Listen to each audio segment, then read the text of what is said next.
ভক্তের ভগবান শ্রীকৃষ্ণ।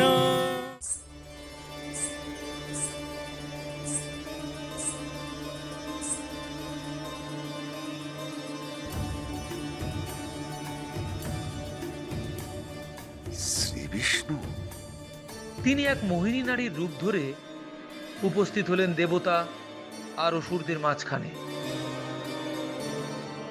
দেবতারা বুঝতে পারল যে বিষ্ণু এসে দাঁড়িয়েছেন।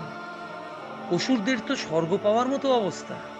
যারা এতক্ষণ অমৃত ছিনিয়ে নিতে গিয়েছিল সেই সব অসুররাও রমণীর রূপে ভুলে শান্ত হয়ে বসে রইল কখন সেই রমণী তাদের অমৃত পরিবেশন করবে।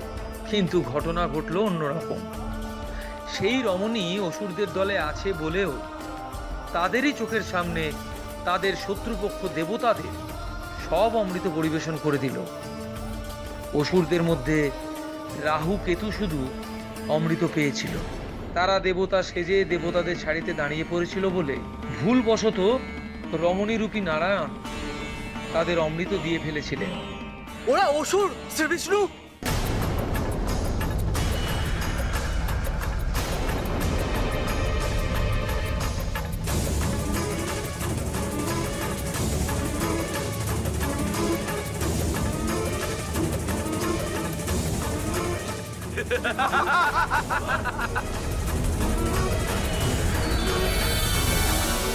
কিন্তু শেষ রূপটা হয়নি। চন্দ্র সূর্য ব্যাপারটা লক্ষ্য করে নারায়ণকে বলা মাত্রই সুদর্শন চক্র দিয়ে নারায়ণ তাদের গর্দান নিলেন। কিন্তু যেহেতু অমৃত গলা পর্যন্ত নেমেছিল তাই ধর পড়ে গেলেও মুন্ডগুলো অমরত্ব পেয়ে চন্দ্র ও সূর্যকে রাগে ক্ষিপ্ত হয়ে তাড়া করে।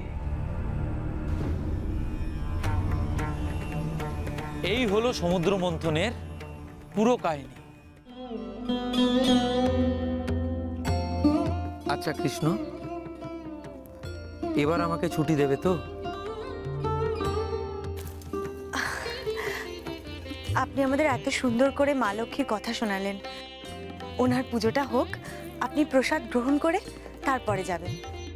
না মা, তা হয় না। মা লক্ষ্মীর পুজো, তা আপনি এড়িয়ে যাবেন?